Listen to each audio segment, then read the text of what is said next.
ఆదాము తన భార్య అయిన హవ్వను కూడినప్పుడు ఆమె గర్భవతి అయి కయ్యూనును కని యెహోవా దయ వలన నేను ఒక మనుషుని సంపాదించుకున్నానెను. తరువాత ఆమె అతని తమ్ముడకు హేబేలును కనెను. హేబేలు గొర్రెల కాపరి, కయీను భూమిని సేద్యపరచువాడు. కొంతకాలమైన తరువాత కయీను పొలము పంటలో కొంత యెహోవాకు అర్పణగా తెచ్చెను. హేబేలు కూడా తన మందలో తొలిచూలును పుట్టిన వాటిలో కొవ్విన వాటిని కొన్ని తెచ్చెను. యెహోవా హేబేలును అతని అర్పణలను లక్ష్యపెట్టెను, కయీనును అతని అర్పణను ఆయన లక్ష్య పెట్టలేదు. కాబట్టి కయీనుకు మిక్కిలి కోపము వచ్చి అతడు తన ముఖము చిన్నబుచ్చుకొనగా, యెహోవా కయీనుతో, నీకు కోపమేలా? ముఖము చిన్నబుచ్చుకొని ఉన్నావేమి? నీవు సత్క్రియ చేసిన ఎడల తలెత్తుకొనవా? సత్క్రియ చేయని ఎడల వాకిట పాపము పొంచెయుండును.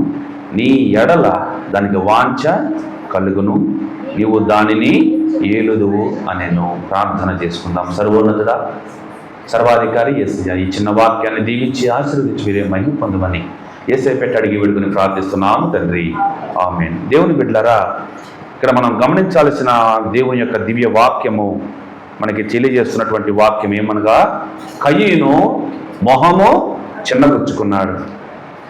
ఎందుచేత 4వ వచనంలో హేబేలు కూడా తన మందలో తొలిచూలను పుట్టిన వాటిని క్రొవ్విన వాటిని కొన్ని తెచ్చెను. యెహోవా హేబేలును అతని అర్పణను లక్ష్య పెట్టెను. 3వ వచనంలో కొంతకాలమైన తరువాత కయీను పొలము పంటలో కొంత యెహోవాకు అర్పణగా. ఇప్పుడు కయీను తెచ్చాడా ముందు, హేబేలు తెచ్చాడా? కయ్యూనే ముందు తెచ్చాడు.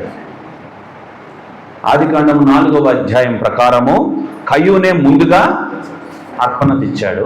రెండవదిగా ఇక్కడ హేబేలు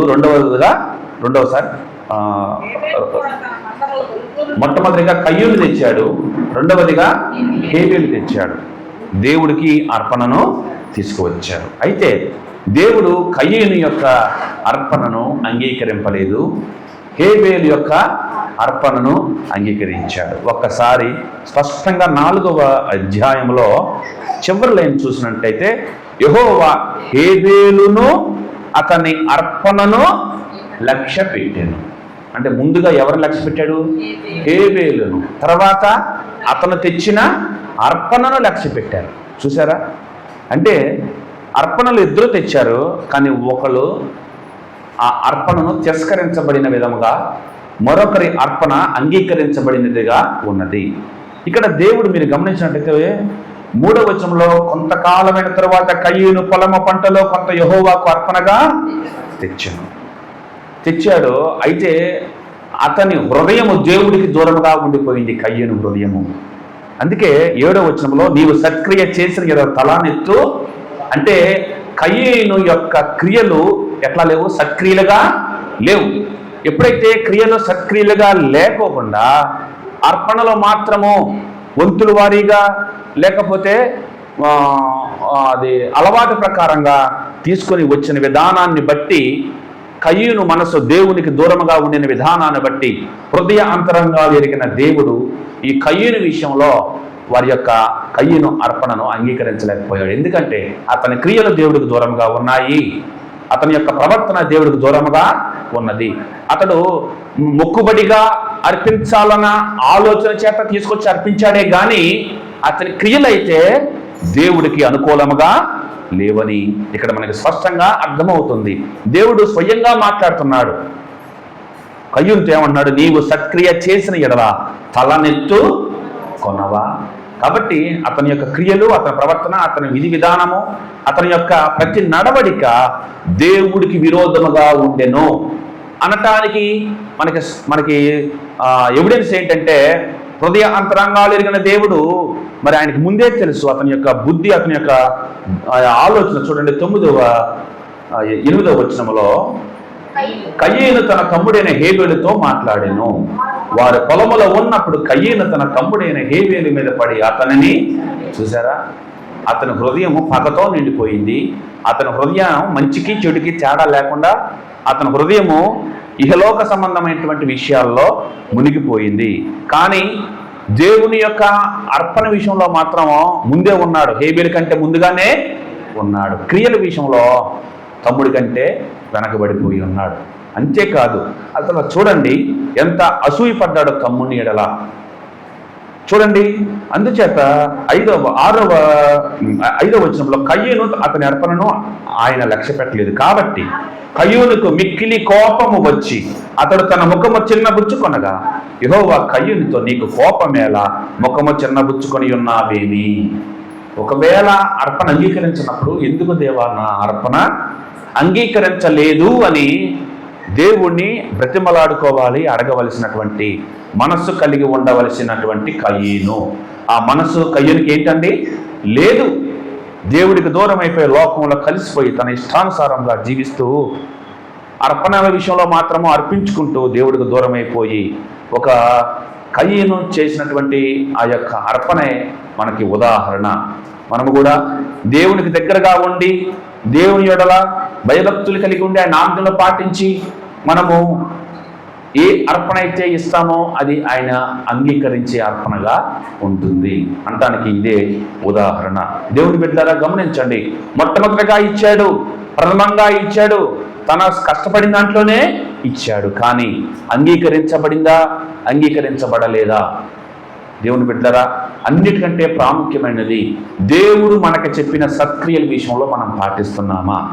నీ ఇచ్చే అర్పణ, నీవిచ్చేటువంటి ప్రతి విధమైనటువంటి దేవుడికి చేసేటువంటి ప్రతి విధమైన సేవ ముందుగా హృదయము దేవుని వైపు తిప్పుకొని సంపూర్ణంగా సమర్పించబడి సంపూర్ణంగా దేవుని యెడల భయభక్తులు కలిగి జీవిస్తూ ఆయన ఆజ్ఞలను పాటిస్తూ చేస్తే ఆ అర్పణ, ఆ కానుక, లేకపోతే నువ్వు చెప్పే సువార్త, లేకపోతే నువ్వు వినే సువార్త ఏదైనా అంగీకరింపబడుతుంది అంటానికి ఇది చక్కని ఉదాహరణగా మనం చూస్తాం.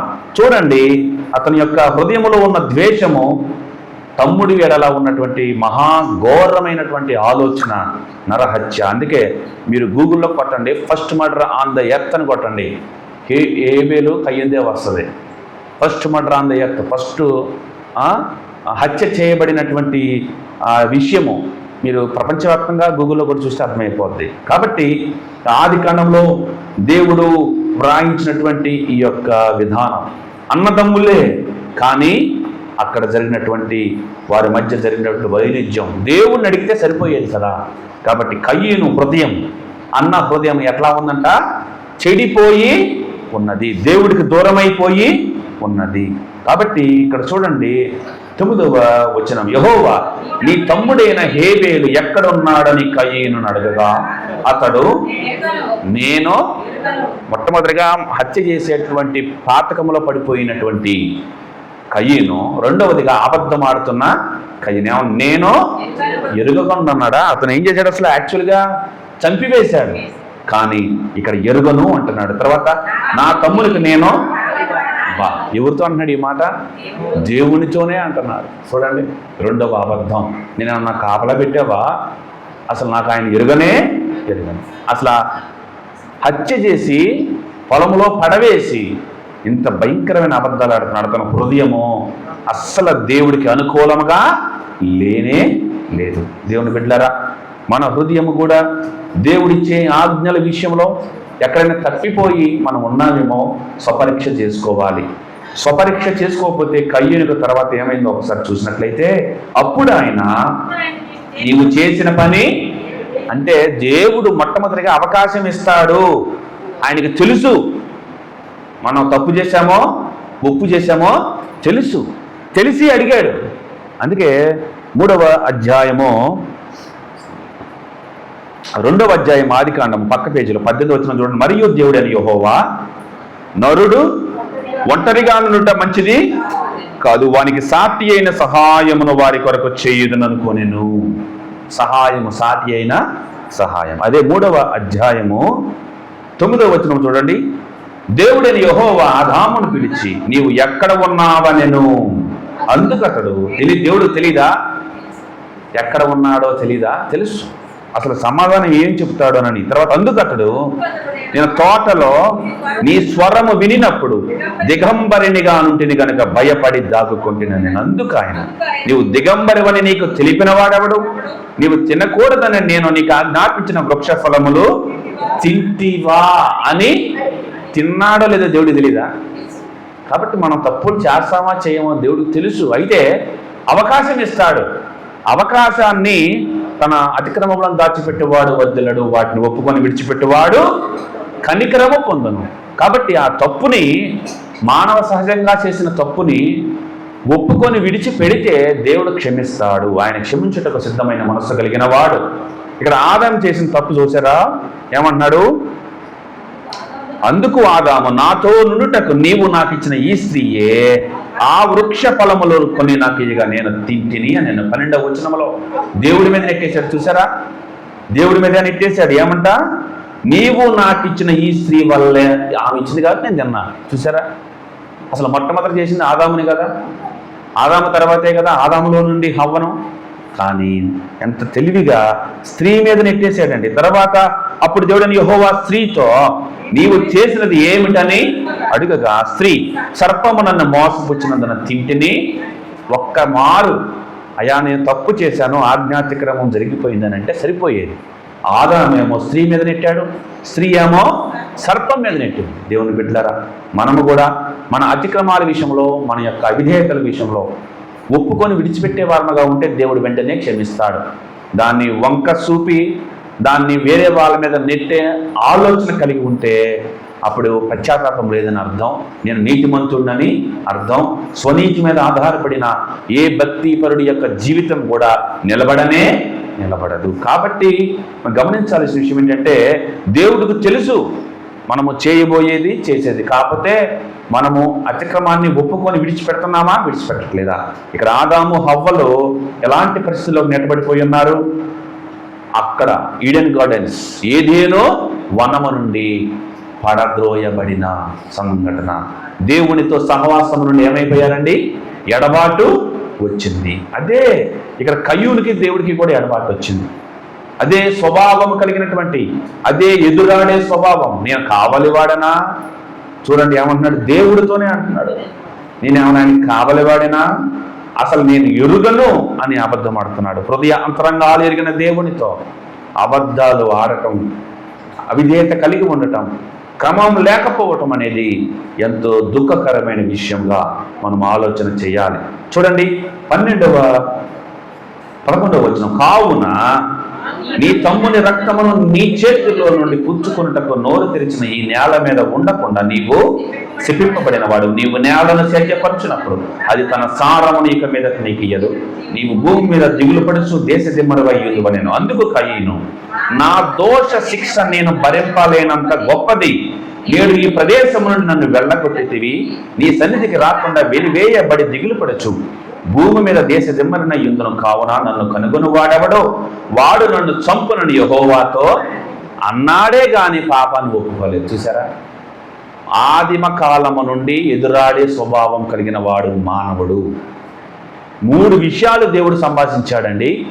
ఈ 3 విషయాల్లో కూడా నాది తప్పైందనే మాట మాత్రం రానే లేదు. నేను నా ఈ చిన్న జీవితంలో ఎన్నో అనుభవాలు చేశాను. దేవుడితో పశ్చాత్తాప పడకుండా, దేవుడి దగ్గర తప్పు ఒప్పుకొనకుండా, నేను కరెక్ట్గానే చేశాను అన్నవాడు ఒక్కడ బాగుపడినట్టు నేను చూడలా. కాబట్టి సర్వము ఎరిగిన దేవుని ఎడల మనుషులు ఎందు ఏమి ఒప్పుకోక్కర్లేదు, మనుషులు ఎందు ఏమి సాగిలపడక్కర్లేదు. కానీ సర్వము ఎరిగిన సర్వ సృష్టికర్త అయిన మనల్ని పుట్టించిన మహాగొప్ప దేవుని ఎడల మనము హృదయం అనే తలుపు మూసివేసి దేవుని వైపు తలుపు తెరచి ఆయన యందు భయభక్తులు కలిగి ఉండి ఇహలోక సంబంధమైన ఆలోచనలు కట్టిపెట్టి మన హృదయాన్ని దేవుని వైపు తెరచి ఆయన ఎడల భయభక్తులు కలిగి మనం అడిగినప్పుడు మన అతిక్రమాల విషయంలో ఆయన క్షమాపణ దయచేస్తాడు. అంతేకాదు ఆయన మనల్ని క్షమించి హక్కున చేర్చుకొని తల ఎత్తుకునేటట్టు చేస్తాడు. ఇక్కడ చూడండి, తల దించుకున్నాడు. నీవు సత్క్రియ చేసిన ఎడల తలనెత్తు కొనవా. చూడండి, అబద్ధం ఆడుతున్నాడు, దేవుడిని క్వశ్చన్ చేస్తున్నాడు, దేవుడి మీదే నింద చేస్తున్నాడు. అక్కడ ఆదాము అదే చేశాడు, హవ్వ అదే చేసింది. వీరు ఆదిమ కుటుంబీకులుగా ఉన్నవారు. తర్వాత వారి సంతానం కయ్యూను కూడా అదే రీతిగా చేశాడు. నిరపరాధి అయిన హేబేలు విషయంలో భయంకరమైనటువంటి పాపము చేసినటువంటి ప్రేమ లేని కయ్యూను. చూడండి దేవుని బిడ్డరా, 15వ వచనం, అందుకు యెహోవా అతనితో, కాబట్టి ఎవడైనను కయ్యూనును చంపిన యెడల వానికి ప్రతిదండన 7 అంతలు కలుగునెను, మరియు ఎవడైనను కయ్యూనును కనుగొని అతనిని చంపక ఉండినట్లు యెహోవా అతనికి ఒక గుర్తు. అబ్బా, ఇప్పుడు చావు కూడా దూరం అయిపోయింది. ఎవరికి? కయ్యూనికి. చచ్చిపోదామన్న అవకాశము. మార్కు సువార్త 9వ అధ్యాయము 48వ వచనం. మార్కు సువార్త 9:48వ వచనం.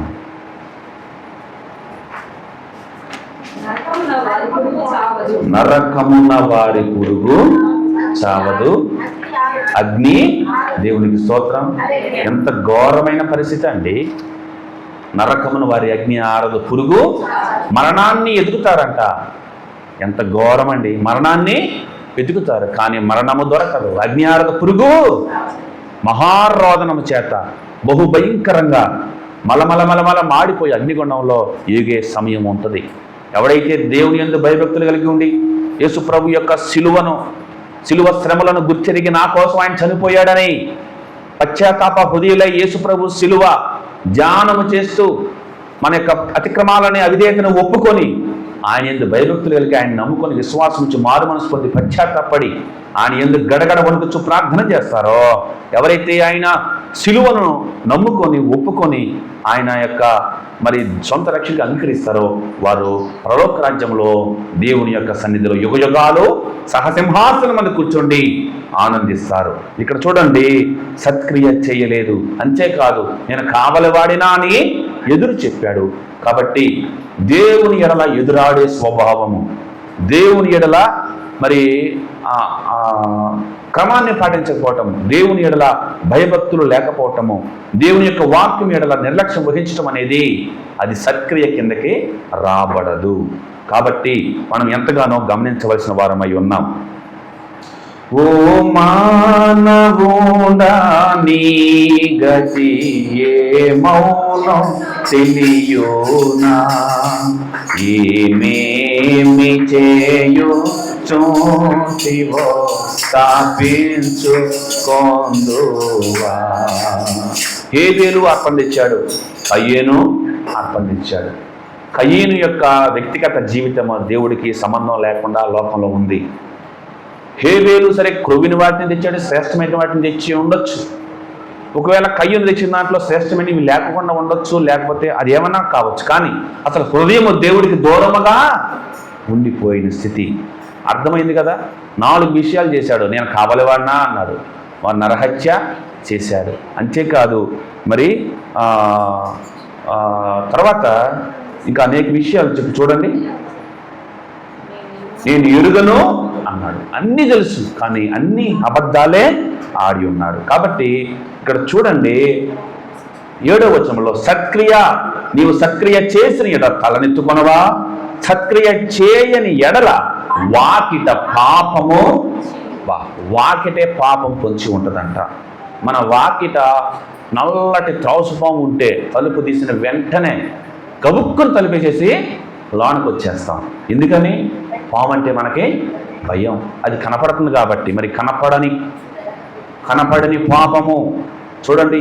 హృదయం అనే తలుపు ఏం చేయాలి? పాపం చూసినామంటే హృదయం అనే తలుపుని చటుక్కును మూసేయాలి. బయట త్రాసుపాము ఉన్నప్పుడు ఇంకో అడిగేస్తే మనము దాని మీద కాలు వేస్తాం అనుకున్నప్పుడు గబుక్కం లోనకు వచ్చి తలుపేసేస్తాం, లోనకు రాకుండా. పాపం కూడా మన హృదయంలోనికి రాకుండా గబుక్కున హృదయం అనే తలుపుని ఏం చేయాలా? మూసివేసుకునే ఆలోచన కలిగి ఉండాలి. కాబట్టి అందుకే మనం గమనించినట్లయితే దేవుని వాక్యము తీతుకు 198వ పేజీ 2వ అధ్యాయము 14వ వచనం.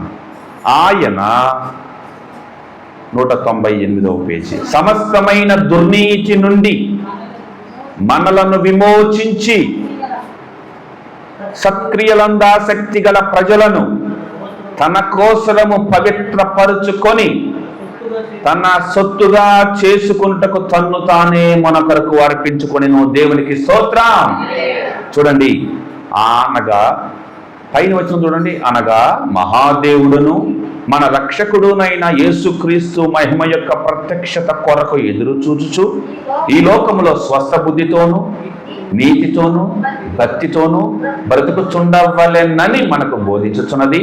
ఆయన సమస్తమైన దుర్నీతి నుండి మనలను విమోచించి సత్క్రియలందు ఆసక్తి గల ప్రజలను తన కోసం పవిత్రపరచుకొని తన సొత్తుగా చేసుకున్నట్టుకు తన్ను తానే మన కొరకు అర్పించుకునేటువంటి మహా గొప్ప దేవుడు. ఇక్కడ చూడండి, సత్క్రియలందు ఆసక్తి కలిగిన విధముగా. కాబట్టి కయ్యూను సత్క్రియలు చేయలేదు, కానీ మన ఎడల ఆ మహా గొప్ప దేవుడు మన కోసము ఆయన మన కొరకు అర్పించుకున్నటువంటి మహా గొప్ప దేవుడు. మనము సత్క్రియలందు ఆసక్తి కలిగిన ప్రజలను తన కోసము పవిత్రపరచుకునేటువంటి మరి నిత్యరాజ్యంలో తీసుకువెళ్ళటానికై వచ్చిన మహా గొప్ప దేవుడు. కాబట్టి దేవుని బిడ్డలారా, మనము సత్క్రియలు యందు ఆసక్తి కలిగి ఉన్నామా? సత్క్రియలు చేస్తున్నామా? ఒకవేళ చేయని ఎడల వాకిట ఏముంటుందంట? పాపము పొంచి ఉంటుంది. ఆదికాండము 18వ అధ్యాయము ఒక వాకిట చూద్దాం మనము. 1వ వచనం. మరియు మమ్రే దగ్గరనున్న సింధూర వనములో అబ్రహాము ఎండవేళ గుడారపు ద్వారమందు కూర్చొని ఉన్నప్పుడు యెహోవా అతనికి కనబడెను. ఎక్కడ కూర్చున్నాడండి? గుడారపు ద్వారము. తర్వాత అతడు కన్నులెత్తి చూచినప్పుడు 3 మనుషులు అతడు ఎదుట నిలవబడి ఉండిరి. అతడు వారిని చూచి గుడారపు వాకిట నుండి వారిని ఎదుర్కొన్నట్టుకు పరిగెత్తుకొని నేల మట్టుకు వంగి, ప్రభువా, నీ కటాక్షము నా మీద నున్న ఎడల ఇప్పుడు నీ దాసుని పరిచర్య చేయగలిగినటువంటి విశ్వాసానికి తండ్రిగా పిలువబడిన అబ్రహాము వాకిట ఇప్పుడు ఎవరున్నారు? ప్రభువు ఉన్నాడు. చూసారా? సత్క్రియలందు ఆసక్తి కలిగి సత్క్రియలు చేస్తూ విశ్వాసులకు తండ్రిగా పిలువబడినటువంటి అబ్రహాము, తన కొడుకునైనా సరే ఇవ్వటానికి సిద్ధపడినటువంటి అబ్రహాము వాకిట ఇప్పుడు ఎవరున్నారు? ప్రభువు ఉన్నాడు. చూడండి 2వ వచనంలో, అతడు కన్నులెత్తి చూచినప్పుడు 3 మనుష్యులు అతను ఎదుట నిలవబడి ఉండిరి. అతడు వారిని చూచి గుడారపు వాకిట నుండి వారిని ఎదుర్కొంటూ పరిగెత్తుకుని నేల మట్టుకు, ఎవరైతే దేవుని యందు భయభక్తులు కలిగి నేల మట్టుకు వంగే హృదయము విరిగిన మనసు హృదయం కలిగి ఉంటారో అలాంటి అబ్రహాం విశ్వాసం కలిగి ఉంటే ప్రభువే మన వాకిటకు వస్తాడు. దేవుని బిడ్డారా, దేవునికి స్తోత్రం, దేవునికి స్తోత్రం. ప్రభువే వాకిట ముందుకు వస్తాడు. హృదయమన్నిటో తలుపు నొద్ద యేసునాథుండు, హృదయమన్నిటో తలుపు నొద్ద యేసునాథుండు, నిలచి సహయుడగుచు కాచుచుండు సకల విధముల. చూడండి, కయ్యూను నిందలు వేసుకుంటూ వెళ్ళిపోయాడు. అతని వాకిట పాపము పొంచి ఉంది. పాపములో ఉండిపోయిన అతడు పాపము చీకటికి సాదృశ్యం, యేసు ప్రభు వెలుగుకి సాదృశ్యం. చీకటిలో నడుచు జనులు అక్కడ గొప్ప వెలుగును చూస్తారు, కానీ ఇక్కడ కయ్యూను చీకటిలోనే ఉండిపోయాడు. అతడు హృదయము దేవుడికి అంగీకారంగా లేదు. ఒకటి, నేను కావలవాడనా అని దేవుని ఎదిరించాడు. అసలు దేవుణ్ణి స్వయంగా దేవుడితో మాట్లాడుతున్నటువంటి ఆ కయ్యూని ఎడల హృదయం కఠినత్వం అయిపోయింది. కనికరము లేని కయ్యూను అతని వాకిట పాపం పొంచి ఉంది. పాపములో పడిపోయాడు, పాపములో నింపబడిపోయాడు. తమ్ముడిని సైతము ద్వేషించాడు. దేవుని బిడ్డలారా, గమనించండి, చివరికి దేవుడితో అబద్ధమాడాడు, తమ్ముడిని ద్వేషించాడు. సత్క్రియలందు ఆసక్తి లేదు, చివరికి వాకిట పాపము పొంచి ఉంది. అరే, చావటానికి కూడా అవకాశం లేదు. పిచ్చి ఎక్కిపోయిన పరిస్థితిలోకి నెట్టబడిపోయి ఉన్నాడు. కాబట్టి హేబేలు లాంటి చక్కని మరి నిష్కల్మషంగా దేవుడికి అర్పణ తీసుకొచ్చి ఉన్నప్పుడు, నా అర్పణ నా స్వలోపము ఏమిటి అని స్వపరీక్ష చేసుకునకుండా ఎదుటివాని మీద పడిపోయే స్వభావము ఒకవేళ మనలో ఏమైనా ఉందేమో స్వపరీక్ష చేసుకోవాలి. అందుకే మత్తయి సువార్త 23వ అధ్యాయము 33 నుంచి 36 వరకు చూద్దామా. సర్పములారా, సర్ప సంతానమా, నరశిక్షను మీరెలాగూ తప్పించుకుందురు. అందుచేత ఇదిగో నేను మీ యొద్దకు ప్రవక్తలను, జ్ఞానులను, శాస్త్రులను పంపుచున్నాను. మీరు వారిలో కొందరిని చంపి సిలువ. అబ్బా, చూసారా? ప్రవక్తలను పంపించాడంట, జ్ఞానులను పంపించారంట, శాస్త్రులను. అబ్బా, ప్రవక్తలు ప్రవచనాలు చెప్తారు, శాస్త్రులు అలా ఈ రచిస్తారు. బైబిల్ని రాయటంలో కానీ, అలాగనే వారు బోధించే విషయంలో కానీ, తర్వాత జ్ఞానులు జ్ఞానోపదేశము చేస్తారు. సర్వ ప్రపంచానికి ఈ ముగ్గురే అన్ని రకాలుగా అయితే పంపించినప్పుడు ఏంటంటే, మీరు వారిలో కొందరిని చంపి సిలువ వేయుదురు, కొందరిని మీ సమాజ మందిరములలో కొరడాలతో కొట్టి పట్టణము నుండి పట్టణమునకు తరుముదురు. నీతిమంతుడైన హేబేలు రక్తము మొదలుకొని బలిపీఠమునకును దేవాలయమునకును మధ్య మీరు చంపిన బరకియా కుమారుడకు జకర్యా రక్తము వరకు భూమి మీద చిందింపబడిన నీతిమంతుల రక్తమంతయు మీ మీదకి. అబ్బా, వచ్చిందా లేదా? ఇప్పటికి కూడా యుద్ధం జరుగుతుంది ఇజ్రాయెల్ దేశంలో. మనశాంతి ఉందా ఇజ్రాయెల్ దేశానికి? మనశాంతి లేదు. ఈ భూమి ఉన్నంతకాలం వారికి మనశాంతి ఉండదు ఇజ్రాయెల్ దేశానికి. ఊరికే పక్కన వాళ్ళ మీద ఈలు బాంబులు వేయటం, వాళ్ళు పక్కన వాళ్ళ మీద వీళ్ళ మీదకి వేయటం. చూడండి దేవుని బిడ్డలారా, మీరు ఆ పాత నిబంధనలో మీరు గమనించినట్లయితే అదే జకర్యా విషయంలో కూడా దేవాలయంలోనే రాళ్ళతో కొట్టి చంపివేశారు. దేవుని బిడ్డలారా, ఇది గమనించండి. నీతిమంతుడైన హేబేలు, 35వ వచనం, నీతిమంతుడైన హేబేలు రక్తము మొదలుకొని. చూసారా? ఎవరు సాక్ష్యం ఇస్తున్నారు ఇక్కడ? యేసు ప్రభువే సాక్ష్యం ఇస్తున్నాడు. నీతిమంతుడిగా పిలువబడిన హేబేలుని పాపం, చూసారా, ఆది కాలంలోనే సత్యాన్ని అసత్యం అంగీకరించదు, నిర్మూలన చేయాలని చూస్తుంటుంది. నీతిమంతుడైన హేబేలు విషయంలో కయ్యూను అనుసరించిన విధానం నేడు యేసు ప్రభు యొక్క సువార్తను అణిచివేయాలని, ఈ సత్యాన్ని ఆపాలని చట్టాలు చేసేవారు కొందరు, కొట్టేవారు కొందరు, చంపేవారు కొందరు, నిర్మూలన చేయాలని చర్చిలోకి వచ్చి దాడులు చేసేవారు కొందరు. కాబట్టి మీరు గమనించండి, అలాంటి దేవుడి మహా గొప్ప దేవుడు సాక్ష్యం ఇస్తున్నాడు. నీతిమంతుడైన హేబేలు రక్తం ఏమని మొర్ర పెడుతుందంట. దేవుని బిడ్డలారా, అదే వాక్యం లూకా సువార్త 11వ అధ్యాయము 49వ వచనం నుంచి 52 వరకు చదువుతాను.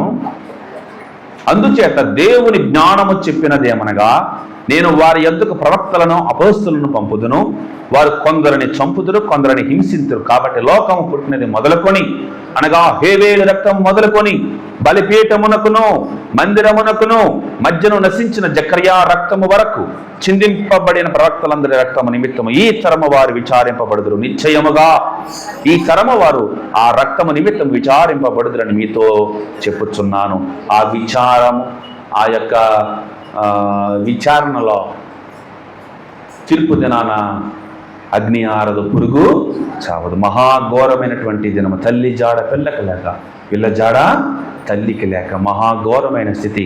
చివరిగా హెబ్రీ రాసిన పత్రిక 208వ పేజీలో ముగించేసుకుందాం. 208వ పేజీలో 12వ అధ్యాయము 24వ వచనం. క్రొత్త నిబంధనకు మధ్యవర్తి అయిన యేసునొద్దకును హేబేలు కంటే మరి శ్రేష్టముగా పలుకు ప్రోక్షణ రక్తమునకును మీరు వచ్చి ఉన్నారు. దేవునికి స్తోత్రం. నీతిమంతుడిని హేబేలు రక్తము కంటే మరి శ్రేష్టమైన ప్రోక్షణ రక్తమునకు మీరు ఎవరో యేసు ప్రభు యొక్క రక్తము దగ్గరకు వచ్చి ఉన్నాం. కాబట్టి అలాంటి మహా గొప్ప మరి యేసు ప్రభు దగ్గరికి వచ్చిన మనము మన అతిక్రమాలను విడిచిపెట్టి, అవిధేయతను విడిచిపెట్టి, కయ్యూను స్వభావాన్ని విడిచిపెట్టి, సమస్తమైనటువంటి శారీరక కార్యములు, శారీరక ఆలోచనలు పక్కన పెట్టి, గర్వం, అహంకారం, కోపం, క్రోధం, మదం, మత్సరం అనే పాప బంధకం, భూయిష్టములో ఉన్నటువంటి ప్రతి విధమైనటువంటి అవిధేయతను విడిచిపెట్టి దేవుని యందు, సత్క్రియ యందు ఆసక్తి కలిగిన వారమే మనం ఉండాలి. కాబట్టి అదే ఒక్కసారి 212వ పేజీ యాకోబు 5వ అధ్యాయం 7 నుంచి చూసినట్లయితే, సహోదరులారా, ప్రభు రాకడ వరకు ఓపిక కలిగి, ఏం కలిగి ఉండాలి? ఓపిక ఉండాలి. చూడుడి, వ్యవసాయకుడు తొలకరి వర్షమును కడవరి వర్షమును సమకూడు వరకు విలువైన భూఫలము నిమిత్తం ఓపికతో కాచుకొనుచు దాని కొరకు కనిపెట్టును కదా. ప్రభువు రాక సమీపించుచున్నది గనుక మీరును ఓపిక కలిగి, ఒకటి సత్క్రియల యందు ఆసక్తి కలిగి ఉండాలి, సత్క్రియలు చేయాలి, దేవుని యందు భయభక్తిని కలిగి ఉండాలి. అంతే మాత్రము కాదు, ఓపిక కలిగి ఉండాలి. వ్యవసాయకుడు తొలకరి వర్షమును కడవరి వర్షమును సమకూడు వరకు తర్వాత ఇందులో వచ్చిన ప్రభువు రాక సమీపించినది కనుక మీరును ఓపిక కలిగి ఉండి మీ హృదయములను స్థిరపరుచుకొనుడి. సహోదరులారా, మీరు తీర్పు పొందకుండా నిమిత్తము ఒకని మీద ఒకడు సన్నగకుడి. ఇదిగో న్యాయాధిపతి ఏంటంట? న్యాయాధిపతి వాకిట నిలిచి ఉన్నాడు. నీ హృదయం అనే వాకిట ఎదల నిలిచి ఉన్నాడు. ఒకని మీద ఒకడు ఏం చేయకూడదంట? సన్నగకుడి. సనిగితే ఇశ్రాయేలులు కూడా అట్టే సనిగారు. న్యాయాధిపతి ఉంటాడు, ఆయన అన్నీ చూస్తూనే ఉంటాడు. నా సహోదరులారా, ప్రభువు నామమున బోధించిన ప్రవక్తలను శ్రమానుభవమునకును ఓపికను మాదిరిగా పెట్టుకొనండి. సహించిన వారిని ధన్యులు అనుకుంటున్నాము కదా. మీరు యోబు యొక్క సహనమును గురించి వింటిరి. ఆయన ఎంతో జాలియు కనికరమును గలవాడని మీరు తెలుసుకొని ఉన్నారు. దేవునికి స్తోత్రం. చూసారా, విశ్వాసానికి అబ్రహాముని తీసుకొచ్చాడు, సహనానికి యోబుని. చూసారా ఎంత మహా గొప్ప దేవుడో. బలానికి సంసోన్ని తీసుకొని వచ్చాడు, కానీ బలాన్ని కోల్పోయాడు. సత్క్రియలు చేయలా, బలాన్ని కోల్పోయాడు. ఇప్పుడు బలాన్ని గురించి చెప్పాలంటే దావీదుని తీసుకొస్తాడు దేవుడు. ఒక్క ఒడిసెల రాయి గొలియాతుని పడవేశాడు. చూసారా, కాబట్టి దేవుడు ఇచ్చినటువంటి తలాంతుని వాడుకొని దేవుని ఎడల భయభక్తులు కలిగి సత్క్రియలు చేస్తే ఇప్పుడు కయ్యూని తల దించుకున్నాడు. మరి మనమే తల ఎత్తుకొని ఉంటాం ఎప్పుడు? సత్క్రియలు చేసినప్పుడు. కాబట్టి ఆ సత్క్రియలందు ఆసక్తి కలిగిన వారముగా మనం ఉంటూ దేవుని ఎడల భయభక్తులు కలిగి ఉండాలని తెలియజేస్తూ, హేబేలు భౌతికంగా కనపడకుండా ఉన్నప్పటికీ, మరణించినప్పటికీ, చంపబడినప్పటికీ ఆయన రక్తము ప్రభు సన్నిధికి మొరపెడుతుంది. ఆయన ప్రభు సన్నిధిలో ఉండి ఉన్నారు. కయ్యూను హేబేలు కంటే భౌతికంగా ఎక్కువ కాలం బ్రతికినప్పటికీ అతనికి దేశదిమ్మరి అయి మనశ్శాంతి లేక కొట్టిమిట్టాడుతూ చావునకు కూడా దూరమైపోయిన పరిస్థితిలోకి నెట్టబడిపోయి ఉన్నాడు. దేవుని బిడ్డలారా గమనించండి, ఎప్పుడైతే మనము దేవుని యొక్క ఆజ్ఞలో పాటించుతామో అప్పుడు మనం సత్క్రియలు నెరవేర్చిన వారం అవుతాం. ఎప్పుడైతే దేవుని ఎడల విశ్వాసం కలిగి భయభక్తి కలిగి ఉంటామో అప్పుడు మనం తల ఎత్తుకొని ఉంటాం. దేవుని బిడ్డలారా, అలాంటి నీతిమంతుడైన హేబేలుగా పిలువబడినటువంటి ఆ అర్పణ విషయంలో మొట్టమొదటిగా మనల్ని మనము దేవునికి ఇష్టమైనగా అర్పించుకోవాలి. తర్వాత దేవుడు అందుకే ఫస్ట్ హేబేలును, తర్వాత అతని అర్పణను అంగీకరించను. ఫస్ట్ మన క్రియలు, మన సత్క్రియలు దేవుడికి అర్పణగా అంగీకరించబడాలి. తర్వాత మనము దేవుడికి ఇచ్చే అర్పణల విషయంలో తర్వాత సంగతి. ముందు మన మనస్సు, మన హృదయము, మన స్థితి, మన ప్రవర్తన, మన జీవన విధానము, మన మాట, మన చూపు, మన యొక్క సకల విధాలమైనటువంటి క్రియలు సత్ప్రవర్తన కలిగి ఉండాలని దేవుని వాక్యము సెలవిస్తుంది. ఆ రీతిగా ఉందాం. దయచేసి కళ్ళు మూసుకుని ప్రార్థన చేసుకుందాం.